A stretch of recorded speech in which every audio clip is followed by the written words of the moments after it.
I'm here on the campus of Vassar College today, and Vassar is located in Poughkeepsie, New York, upstate New York, sort of between New York City and Albany.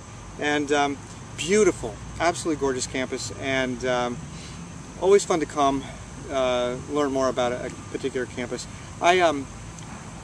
Vassar has a reputation for being extremely liberal, left-wing, pretty progressive in terms of its ethos.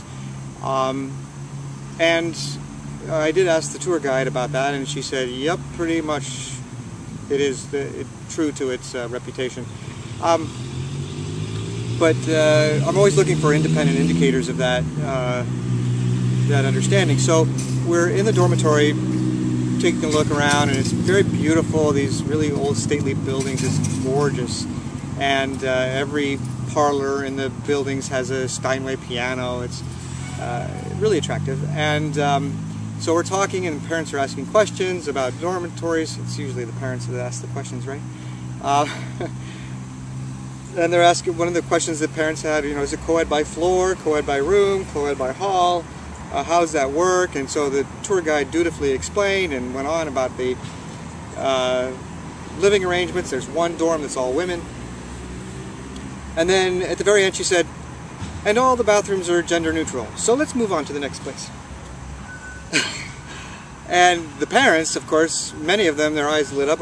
Gender neutral? Bathrooms gender neutral? That means that anybody can use the bathroom? Of course, this is not a particularly new thing. There have been campuses since the 1960s that have had gender neutral living arrangements. But at a place like Vassar and a few others, that is the norm. So you walk into the bathroom and the toilet stalls, the shower stalls are first come, first serve. Doesn't matter which gender you are, how you identify.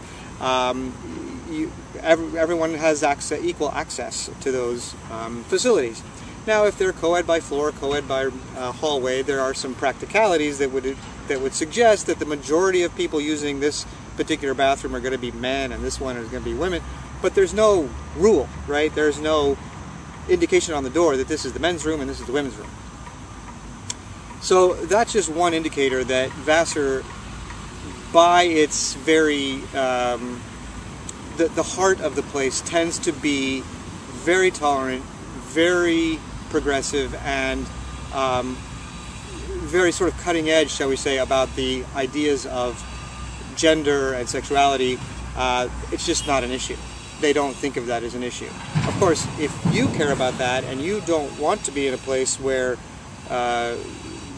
the bathrooms are mixed by gender, well, then you should think twice about coming to a place like Vassar, because that's really the norm. But it's always fun to visit the campuses and sort of get an independent view of the reputation of a particular school. Vassar is a very liberal place.